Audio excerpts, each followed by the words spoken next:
Халқыбызға да мөрәҗәгать итәс килә, исәннәрмесез, хөрмәтле милләттәшләр. Менә күргәнсездер, комедия. Нәрсә дигән анда әле? Яйца судьбы. Яйца Чингисханымы? Ирония. Эй, шул әйтәм бит, тик искә төшерәсең килсә, шул ук баштан очып китә. Инде ни? Аларда ничек атала? Чингисхан күкәйләре, ягъни йомыркалары, ничек дөресәлек. Күкәйләр хакында комедия. Шунда урамда йөгереп бара ул теге.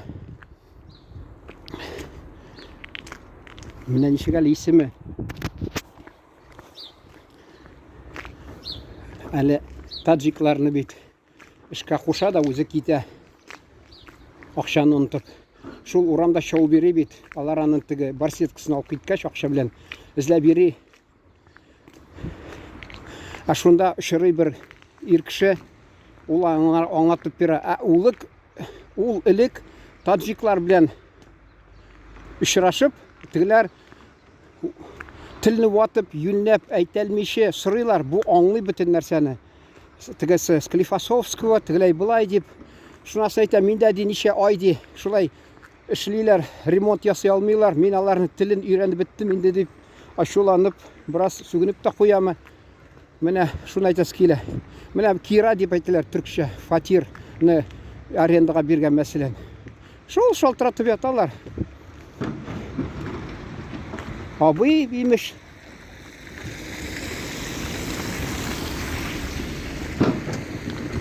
Ниди?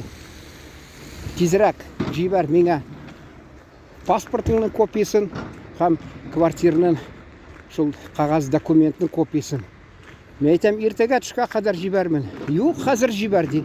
Кыюлыга аларның. Миңа ди, менә ди, тулай торакта тормаган өчен, тулай торакта торган өчен алар акча күчереп тора икән. Шул ди, син дә квартира торган икәнеңне күрсәтте ди, кагаз ди, шунда ди, имеш, акчасын 4000 бирәбез дип әйттеләр ди. Ярый дидем, шуны уйладым да, мен әйтәм, бу ничек менә паспорт, анда копия, анда имзаң, ягъни подпись бар. Ул тотсын да кагазны, мәсәлән, банкка барсын да кредит алсын. Менә залог какой? Залог менә мәсәлән квартира бар дип. Хәзерге вакытта этлек эшлиләр күбесе шулай. Анда имза күренеп тора, ничек имзасын ясарга да була инде. Шунасын мен әйтәм, монарга абыйсы шалтыраткач әйттем. Инде бүген шалтыратып ята, башка торып, иртәдән инде тотынып. Шулай килә алмыйсыңмы? Әйтәм, үзем киләм шул. Җитәкчеңә барам да, карыйм нинди кеше. Ышанычлымы? Чөнки хәзер мен әйтәм, шундый вакыт килде. Куркыныч. Бер-берсен тик алдылар, торалар. Бу җәмәгать илебездә шунсы кызык. Кеше-кешене алды, теге җәмгыять аңы, ягъни общественное сознание, анда урнашкан алдау, теге урысча әйтмешли, высшая доблесть. Лох дип саныйлар икән. Кешене алдылар да, лох имеш ул, лох. Менә ничек элек, мәсәлән, алдаган кешене әшәке кеше дип, безнең халык, җәмгыять аны нәфрәт анарга туадыр халыкта. Хәзер шундый үзгәргән вакыт, кешене алдаган кеше ул имеш акыллы, тегесе лох икән. Менә күрдегезме ничек үзгәреп бара дөнья. Сөйләшеп киткән сәбәбе шунда, җәмәгать. Карагыз, игътибар итегез, ничек йомшак сөйләшәләр. Ничек йомшак сөйләшәләр. Электән безнең мәсәлән сәүдәгәрләрдә шулай булган, ул халыгыбызда кергән тәртипкә шулай ипле сөйләшергә, хөрмәт итеп. Үзенең максатына ирешә кеше, йомшак сөйләшеп. Теге татар халкында әйтем бар бит, җылы сүз белән хатта йыланны да теге чокырыннан тишегеннән нәрсә, урысча әйтмешли, из норы выманить можно дип. Шулай сәүдәгәрләр эшләгәннәр. Қазірде бұлар сәудегер болмаса, алар һәр қайсына, алар менә эшчеләр, мәсәлән, заводларда эшлиләр, фабрикада нәрсәме, берсе грузчик булып, шунда карамастан ипле сөйләшәләр. Ә безнең халкыбыз, безнең татарда булмаган гадәт ул. Каты сөйләшү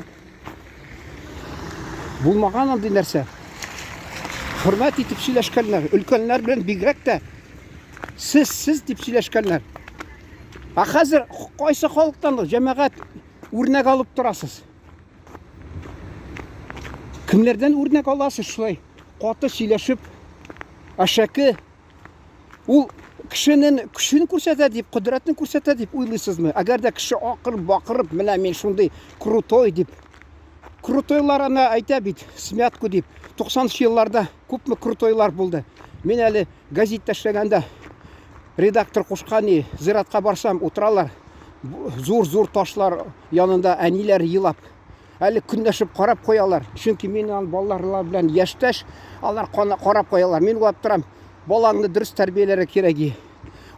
Акчага иң беренче максат куймаска кирәк акчаны.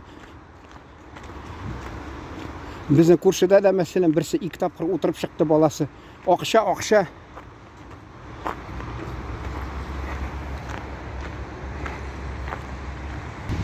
Ани мәрхәмәт әйтәдер, ялагайланып тәмле сүзләр белән кеше өндәшә дә күтеңә утырта ди.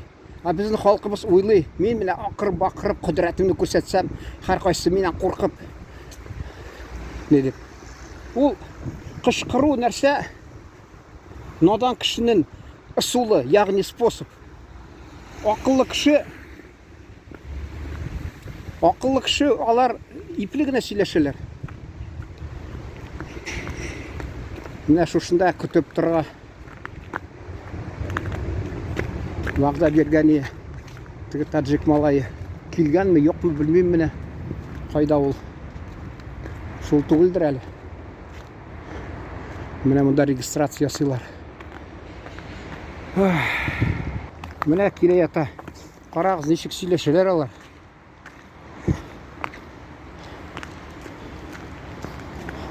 Сегодня не работаешь, что ли? Не работаешь, что ли, сегодня? А? Ну, это... Решил потом на работу обратно. А куда мы собираемся? Это там офис КамАЗ. Как? Офис КамАЗ. Понял. Я же говорю, что сейчас химичит много. Ну, да, Копию паспорта. Я там посмотрел. Там мой этот автограф стоит, подпись стоит. Несут в банк. Кто-то в банке работает. Приносит копию паспорта, приносит копию на квартиру. Ему кредит дают 200-300 тысяч. А потом мне приходит бумага с коллектора, почему не платишь? А я к тебе. А ты говоришь, дядя, я не знаю. Я ваших законов не знаю. Откуда я знаю, дядя? А поэтому, когда сидел таджик там, молодой, начал учить меня, дядя, не бойся. Это что значит не бойся? Приехали в Россию из Таджикистана, все российские законы таджики знают. В прокуратуру надо идти работать, юристами надо идти работать. Оказывается, все законы знают. Как мне говорили, ничего не будет. А там, говорят, до миллиона штраф делают. 1 000 000 рублей штраф, говорит. Уголовное наказание. В паспорте отметка, что ты уголовно наказанный человек. А он мне говорит, дядя, не бойся. Я законы знаю. Надо написать мне, как журналисту, посмеяться. Я прямо думаю, наверное, сидят, боятся здесь все. В прокуратуре юристы, таджики более умные, более все знают. Скоро придут, наши места займут. Нет, я говорю, дядя, знаю законы, не бойся. Разрешаю. Хоть 50 человек прописывай.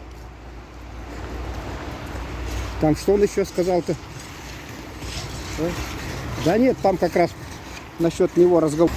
Зарегистрироваться он хотел, жену. Зарегистрировать жену. Она гражданка Таджикистана. Он хочет ее зарегистрировать. И говорит, не бойся. А я тоже, говорит, могу жить без регистрации. Я гражданин России. Так я говорю, это я могу жить без регистрации. Потому что я в одной из 2 квартир живу. Это мое хозяйство. А он как может жить? Он, потому что гражданин России. Даже гражданин России обязан регистрироваться на новом месте жительства, где живет.